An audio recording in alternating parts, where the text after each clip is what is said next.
It's hard to believe this beautiful deck looked like this just a few years back. Now, it started as a simple plan to replace our worn deck boards, quickly turned into one of the biggest outdoor renovations that we've tackled at Flock. A large wraparound deck, multiple staircases, months of planning, and one surprisingly difficult question. Do we restore the old wood or replace it entirely? For a minute, we thought we could potentially save the old deck. Our plan was to just unscrew all the boards and then flip them over so that you have the bottom side. The bottom side was still sort of nice. Sand it, stain it, and then screw it down. But as I started to take the deck boards up, some of them were in better shape than others. Some of them were nailed down, some of them had screws. Sometimes you'd take the screw out and the screw would break off and then the board would still be attached. It would have taken forever. Yeah, and decks probably live some of the hardest lives anywhere on a house. So if you think about it, it's a horizontal surface. Even today, it's being beat with sunlight. You have the freeze-thaw cycles. And I don't know if you recall, but like when we first moved here, we had about 2 feet of snow on the deck. So there's a lot that a deck has to go through. Today, we'll show you the improvements we made, including our final stairway install and what we ended up choosing for a deck that we hope will outlast us. So the deck space is super important to us because it's really that transitional or that liminal space between the interior space and the exteriors. And even though we're not finished with the interior space, I mean, hopefully we're gonna get our green wall soon and you'll see kind of what we mean by that, but it's the type of structure on the house that really beckons you to be outside, especially if the outside is beautiful. And that's what we love about this deck because it has these vantage points that we love. It's probably some of the best vantage points here on the land, including the far off views of the farm valleys to the views of the gardens which surround this deck on all sides, to the extensive view of Half Lake, which is our largest pond here, and the woodland views. I mean, this is where we come to like birdwatch. So, you know, we'll see bald eagles, we'll see osprey, we'll see all sorts of ducks. We're definitely a migration stop during migration season. So this is a really wonderful place to interact with wildlife.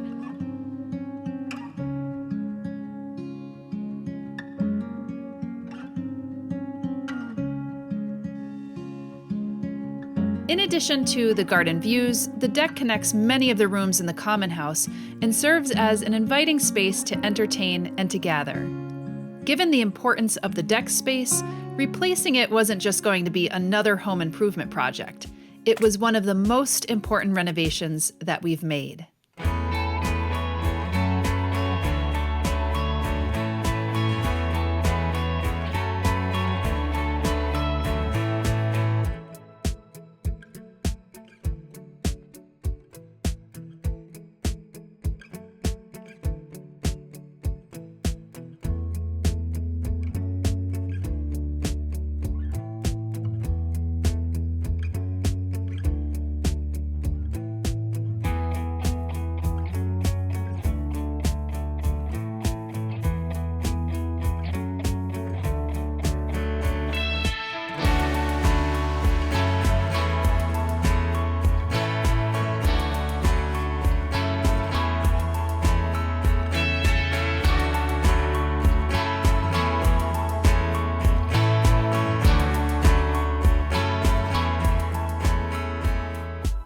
But here's the surprising part. The structure underneath was in remarkably good condition, so thankfully we wouldn't need to replace that. However, it did need a few key improvements to give it greater longevity. So imagine this is a deck joists. The first place that this thing will rot is usually on top. So we've applied this joist tape to the top so that when the boards go on and the water just kind of falls between the boards, this head will be less likely to rot.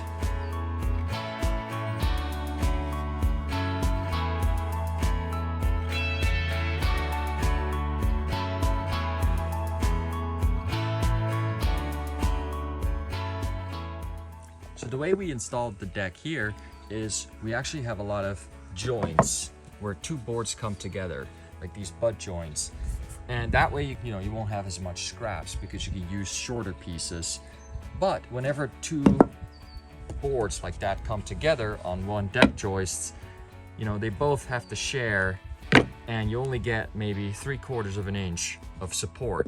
And these boards are a little bit more flexible than wood. So I end up with a lot of scrap boards. So what you end up doing is you sister basically these joists, so that now, and you have to apply tape obviously, now each deck board has their own joists to rest on so that you have a stronger deck. The other thing I've done to create nice tight seams is to cut my boards at a slight angle, a couple degrees or even 5 degrees. You can only do one or both, and that way it's just easier for the board to touch at the top, and it leaves a little gap on the bottom, which also probably helps with expansion and contraction to kind of fill that area up. So, you know, when these boards are, you know, installed tight and this will expand, it will kind of eat up the space here more likely than mess with the top.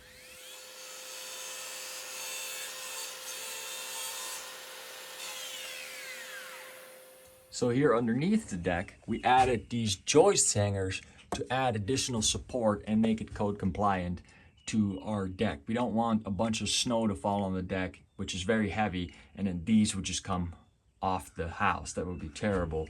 Here you can also see those little scrap pieces of wood that I added so that those deck boards have more support. Now the space underneath the deck always gets very wet, and there's not a lot of sunlight to dry it out. So there's a lot more chance for rot, algae, and all that kind of bad stuff, mold, to grow underneath here. So one other thing we've done is put this pond liner fabric in between the joists like a little hammock. And you could see that it's more tight here, and it gets less and less and less tight over there, meaning there's a slope, which if water falls on this, it will be caught in that gutter and it will be brought all the way out to that edge of the deck. And then the future plan is to put a gutter here and then to catch all that water and then bring it out down here, and that way we can get rid of it and it won't be collecting underneath this deck. It will be nice and dry down here.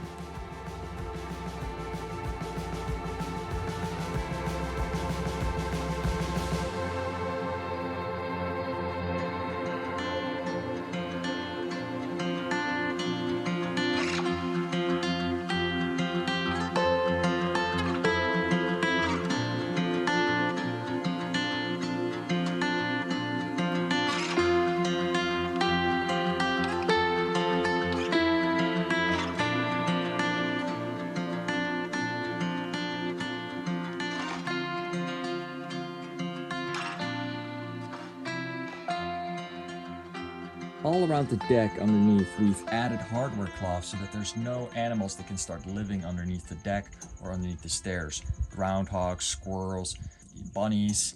The only thing I might still do is put an apron in here that comes down and is kind of buried in here so that they can't dig underneath. But that should keep animals away from living under there, digging holes near the foundation, or getting into HVAC equipment. Here's one of the support piers for the deck, and these concrete piers were in terrible shape. They had cracks in it, water was draining towards the post, so we used some of this quick mix cement to fill all the cracks and repair everything, make it slope on the top so the water falls off easily. And then we micro cemented it, basically a little layer of micro cement with a color, a darker gray, so it's less visible. And then we sealed it with a sealer so that there's no water getting sucked up in here, and hopefully that will prevent this from cracking in the future. We've also painted the hardware to prevent the rust.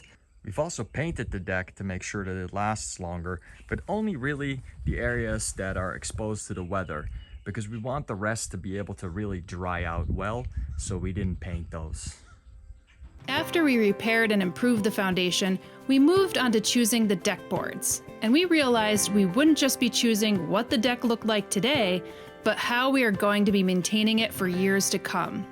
We could have just put pressure treated boards on there again But the problem with that is that now we're staining it again, and within 20 to 30 years, they'll probably be so rotten that they'll have to be replaced again. The siding of the house actually really determined what direction we would go. So we went with this really dark Turkish coffee color.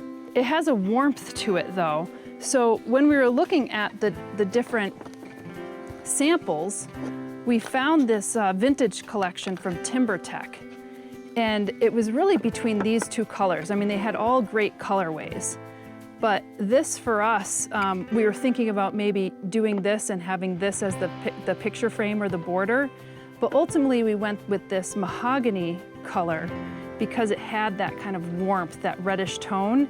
And it really brought together the reds, the iron colors that were in our stone pathway that we had put in as well.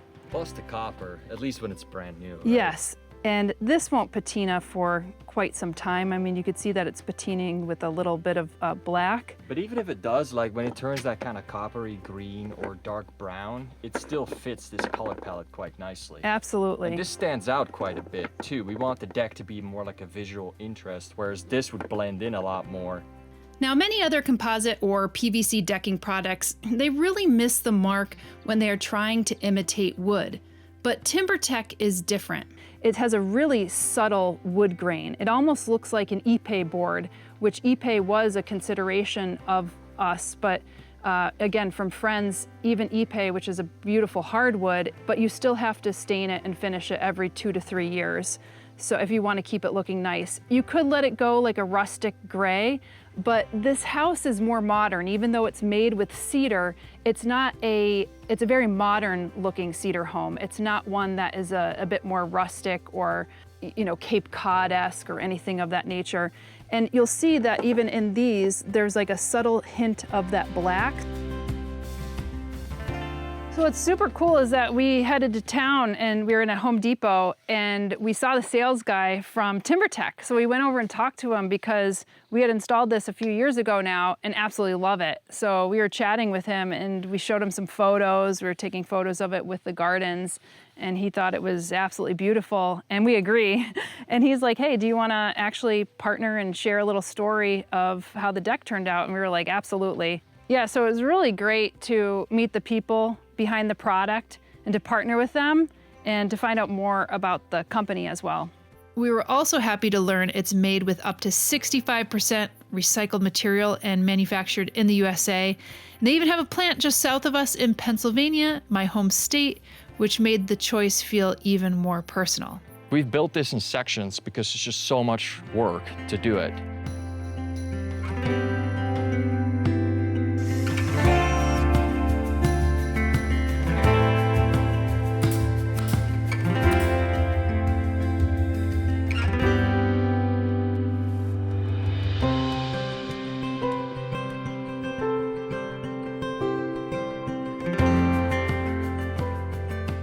The deck renovation was done over several years, piece by piece, and today we're going to install the final piece of the puzzle, which are the stairs off the eastern side of the house.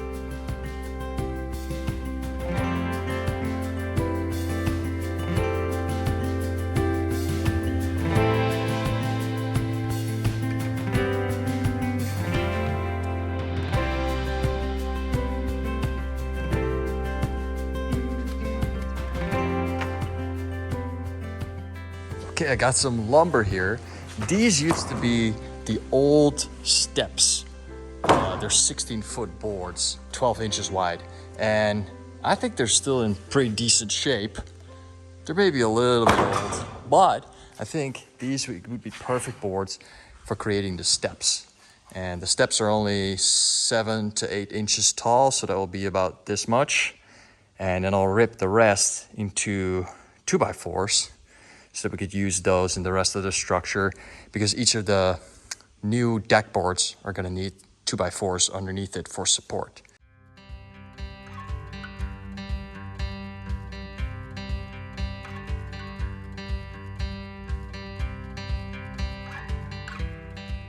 Okay, chop chop. All the boards are chopped up into pieces to build the steps. Some of this is still pretty good. I think it's some of that old pressure treated stuff that lasts a lot longer. There's a little bit of rot maybe here and there, dry rot, but most of the rot boards are kind of chucked to the side and cut around. So now I'm gonna take these, rip them up to 2x4s, and that will help support the deck boards from underneath.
The original steps were right here.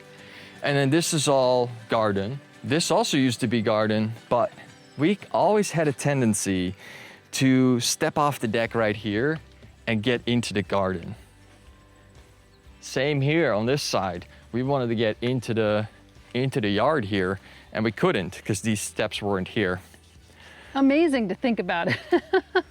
So the only steps that were there, other than those, was this really wide 16-foot step right here, which I end up taking the boards that were on here. So on the steps, on the tops, instead of deck boards, they just had 2x12s, 16-foot long 2x12s. And what's really nice is that I used those, and I actually built the steps that I still have to put deck boards on over there. I reused those boards because they were still in good condition. I didn't have to buy those, which is great. That saved us a lot of money. These steps are slightly different. They're longer.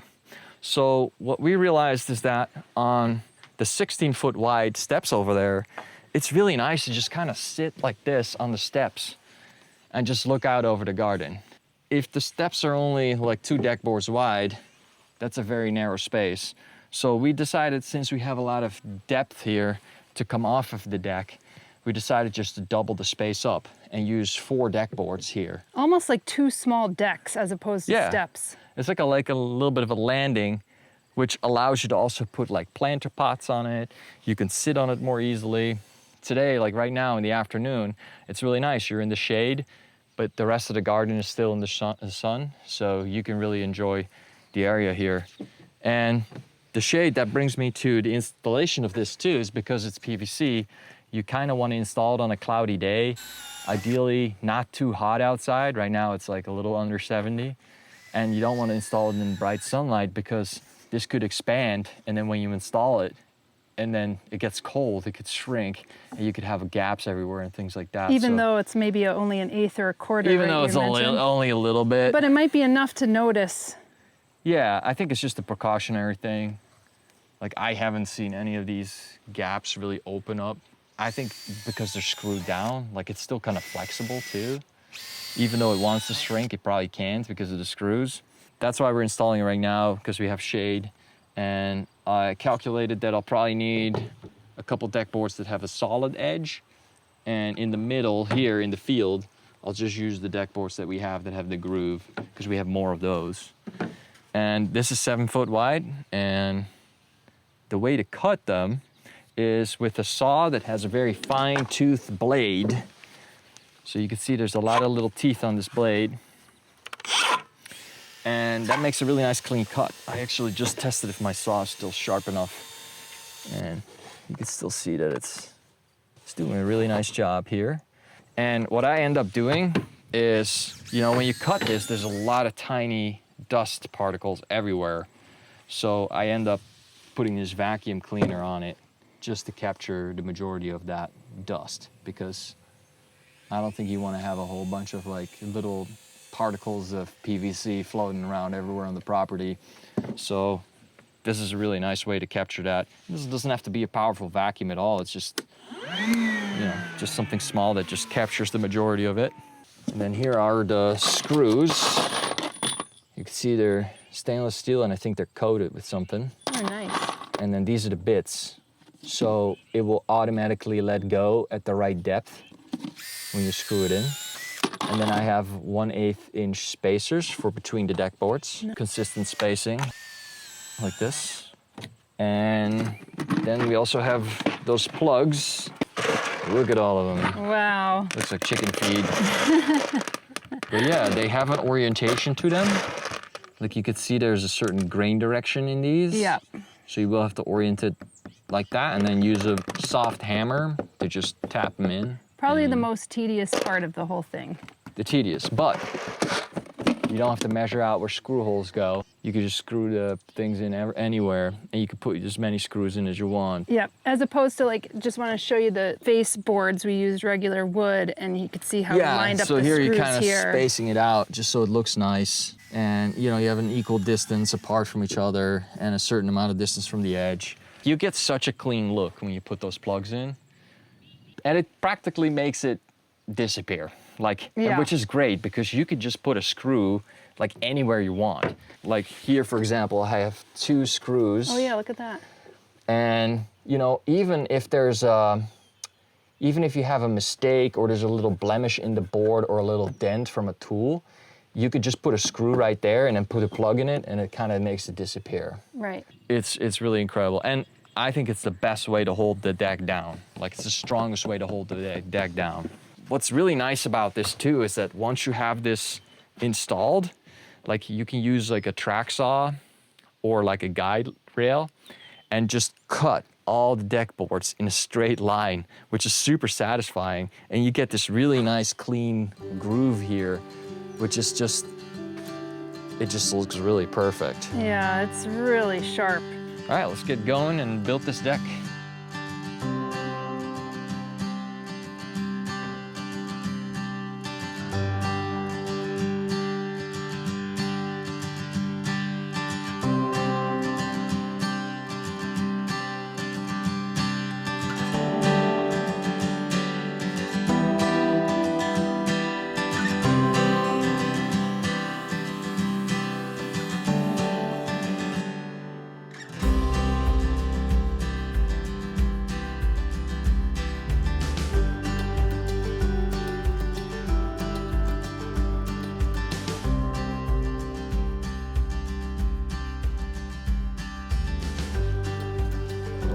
Tell me if it's level.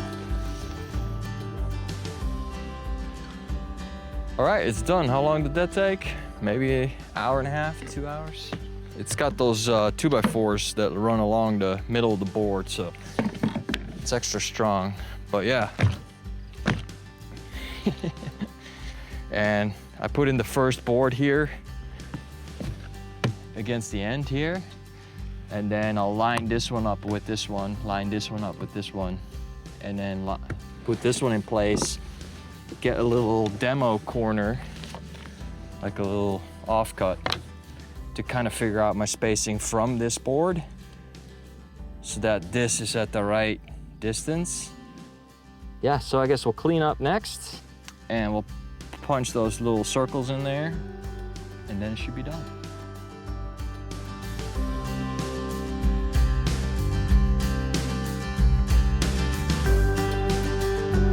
So glad with how it turned out, and we've been enjoying our new outdoor living room all summer and can't wait to continue for years, really decades to come.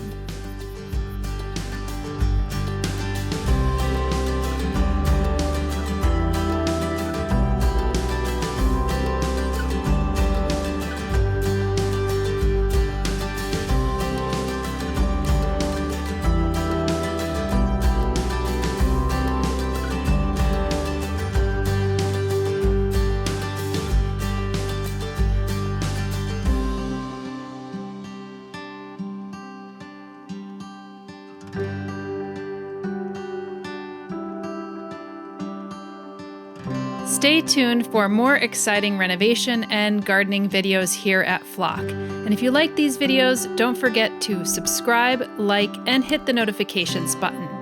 We'll see you in the next video.